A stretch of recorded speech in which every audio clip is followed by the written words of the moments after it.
I didn't notice it for a long time. Looking back now, I think that's the part that gets me the most. It wasn't dramatic. There was no single moment where Bear came to me and said, "Hey, something is wrong with you," and it's landing on me. It was slower than that.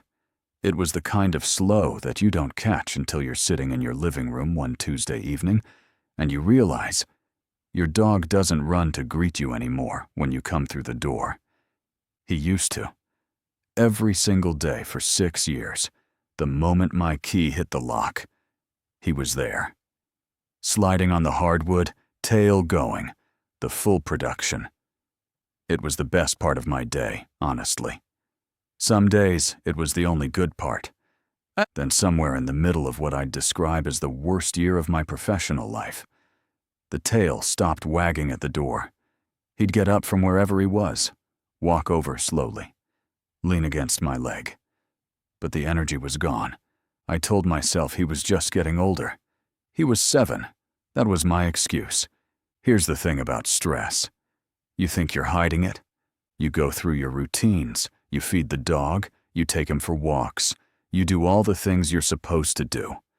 On the outside, nothing looks broken. But internally, you're carrying something heavy every single hour of the day, and you've gotten so used to the weight of it that you stopped noticing you were even carrying it. What I didn't understand then, and what took me a long time to accept, is that Bear noticed. Every single day. I thought my stress was mine, my problem to manage, to compartmentalize, to eventually get past.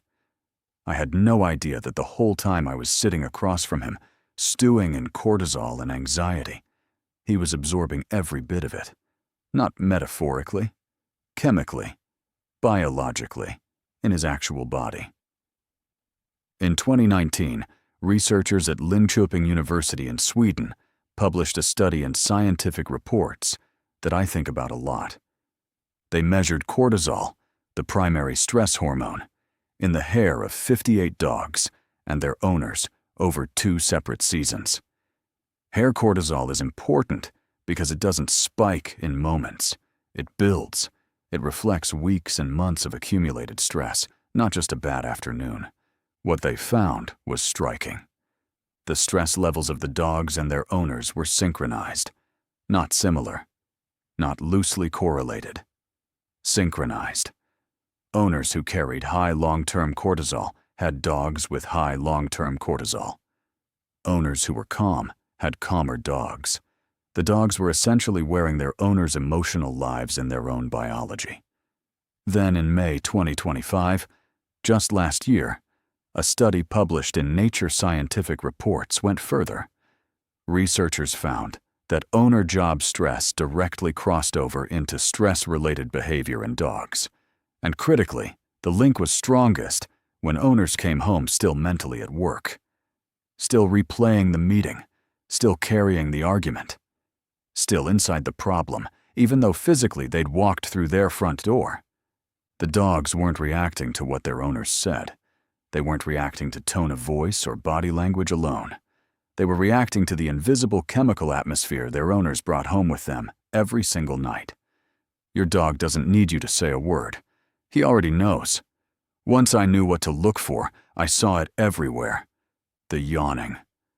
Bear was yawning constantly. Not sleepy yawning, but that slow, deliberate yawn that dogs do when they're managing internal tension. It's a calming signal. It means I'm trying to self-regulate right now. I had seen it 100 times and thought nothing of it. The lip licking. Not after food, just randomly, in the middle of sitting together. Another self-soothing behavior. Another signal I missed. The way he started sleeping further from me. He used to press himself against the back of the couch when I was sitting there. Gradually, he started choosing the floor on the other side of the room.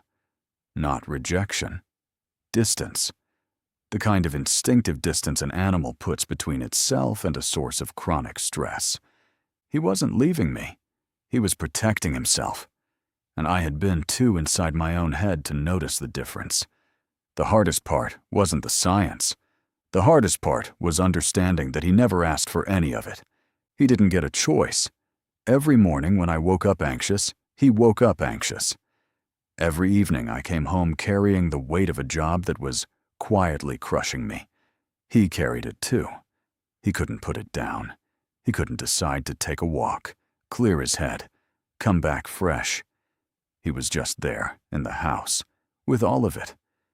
And the thing about dogs, the thing that makes this so hard to sit with, is that they will absorb everything you bring into that space, without ever once making you feel guilty about it. They won't leave. They won't complain. They will stay right beside you through the worst of it, paying a price you didn't even know you were charging. Scene 6. What I changed. I'm not going to tell you I fixed everything overnight. What I did was start treating the transition between outside and home as something that mattered. Before I put my key in the lock, I stopped, took 3 slow breaths, made a deliberate decision to leave the day at the door. Not perfectly, not every time, but intentionally. I started watching him instead of just existing next to him. When he yawned, I'd soften my posture.